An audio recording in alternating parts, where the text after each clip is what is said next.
space enthusiasts that it is not very easy to survive. As you gaze upward, your eyes will behold a sight quite different from the familiar azure skies of our home world. Oxidized dust particles, like mischievous specks, dance through the Martian air, painting the heavens in a rusty tan color, which is not very usual for the people living on Earth. However, NASA has observed this extraordinary phenomenon, reminding us that even the skies themselves bear the mark of Mars' inhospitable temperament. During the essence of life, there is one good news, and that is water does exist on Mars. But then again, the thinness of the Martian atmosphere denies the opportunity for water to linger upon the surface in its liquid form. Instead, the elusive liquid flows stealthily below the frozen plains of the polar regions, where ice hides its secrets. A tantalizing attraction indeed, but one that remains forever out of reach for those waiting in the hope to witness the shimmering pools of liquid that grace our own blue planet.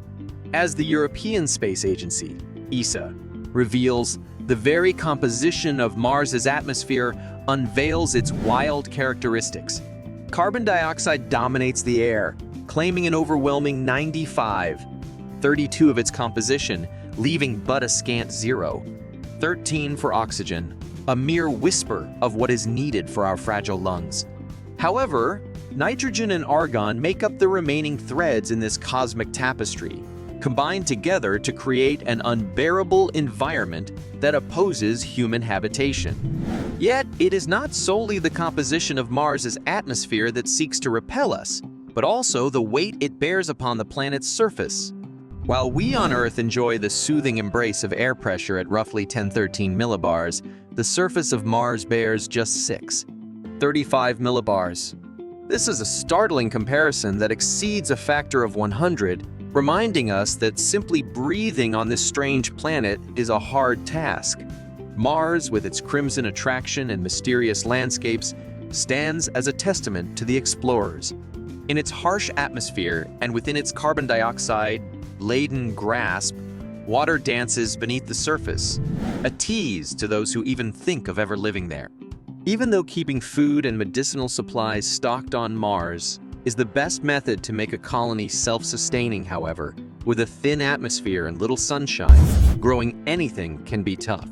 It may just be that artificial leaves, built to operate in extreme environments, might provide a first aid treatment. Another biggest problem on Mars is that its surface is only formed of rock and dust, but Earth's surface is 70 water.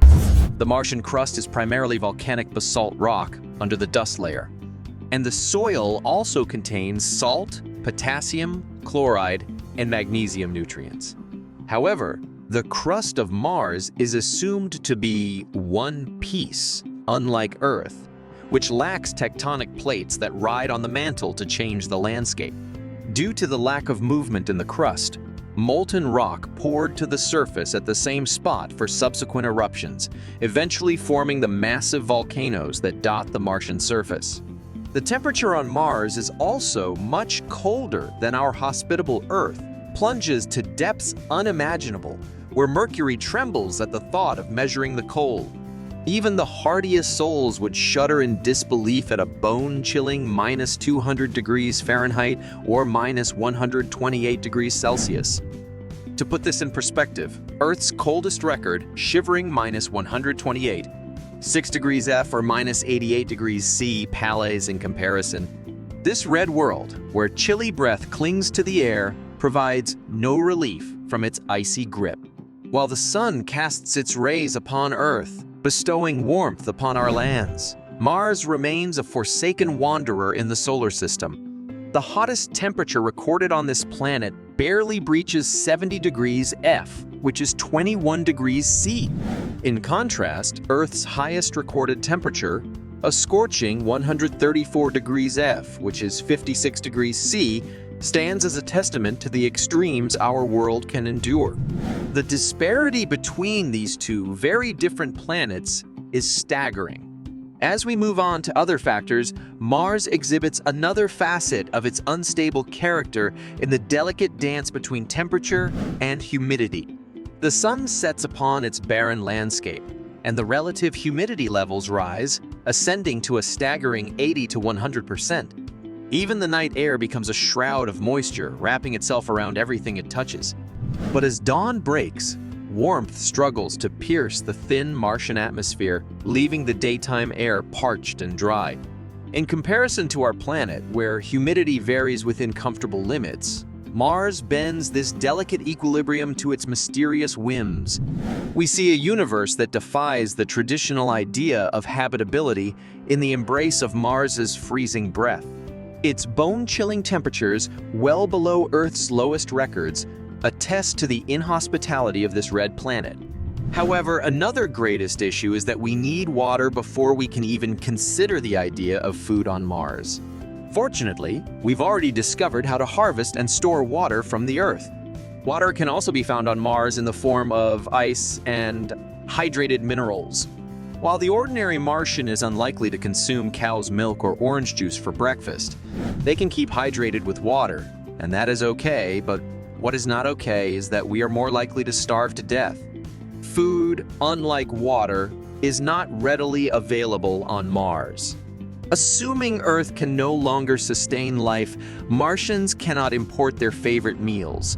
This implies we'll have to raise or manufacture all of our own food, and that is not easy. NASA has issued a challenge to find a mechanism to turn CO2 into glucose. This might imply sweet treats along with a number of other valuable commodities for future space colonies, and scientists have yet to try growing cocoa beans in space. For the time being, scientists are researching ways to diversify astronaut meals. Among the pyramid of difficulties, radiation emerges as a superior concern. Richard Davis of NASA's Planetary Science Division cautions us about the perils of increased radiation exposure on Mars. This hazard stems not only from the relentless sun, but also from external sources beyond our solar system.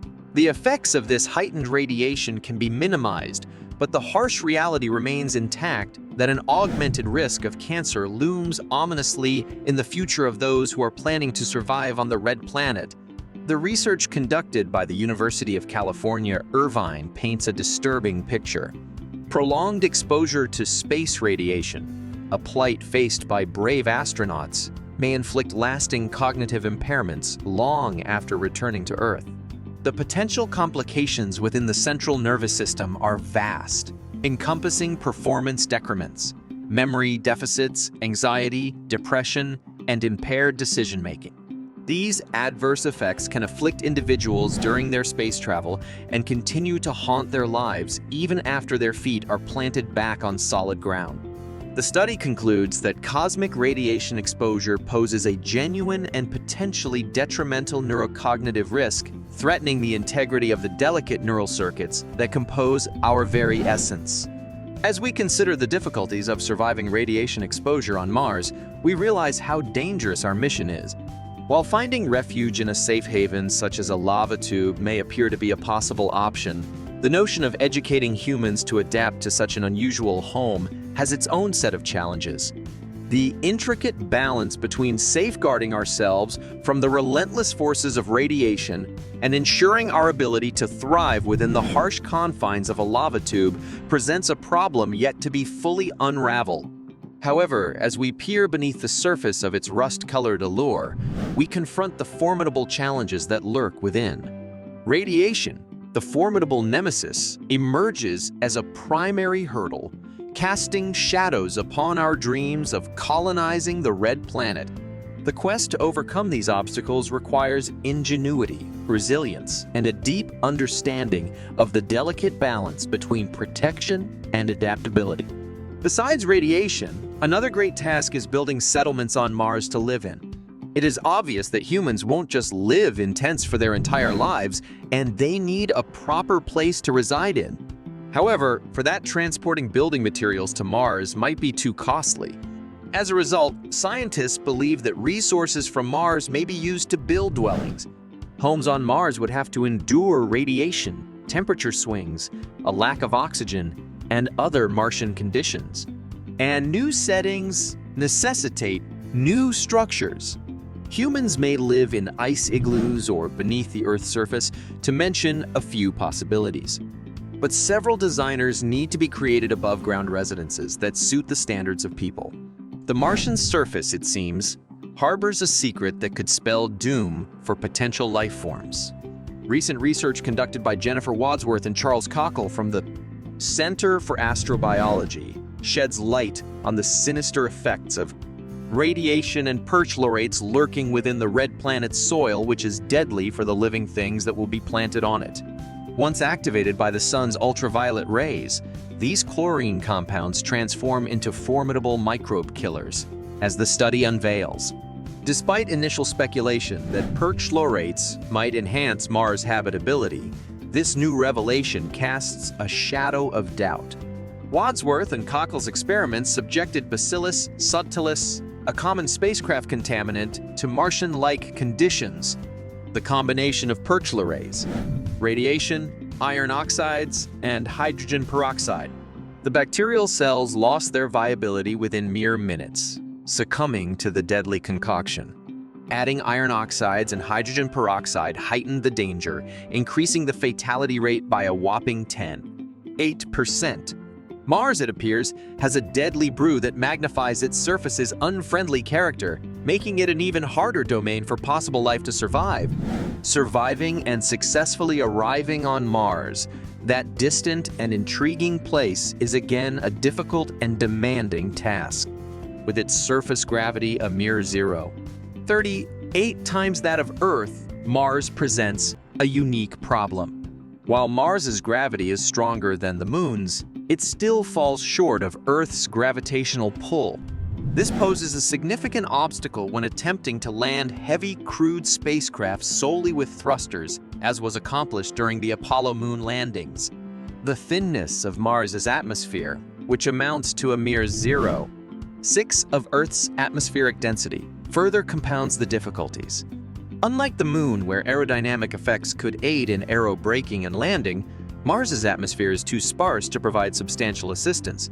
The prospect of piloted missions on Mars demands innovative braking and landing systems that differ from anything previously utilized to land crewed spacecraft on the Moon or robotic missions on the Martian surface. The intricacies of surviving and touching down on Mars's dusty terrain underscore the unique and formidable challenges that await future explorers of the Red Planet. Many factors, including the combination of a thin atmosphere, extreme temperatures, and high radiation levels, create a very different and difficult environment. However, several extremophile creatures on Earth have shown amazing endurance, withstanding periods of exposure to settings that closely mirror those found on Mars. The tardigrade may be the only animal on Earth capable of surviving on Mars. These extraordinary, tiny organisms are virtually immortal and have developed some incredible survival strategies. But that is not all, because NASA is continuously pushing the boundaries to find solutions so that humans can live on Mars.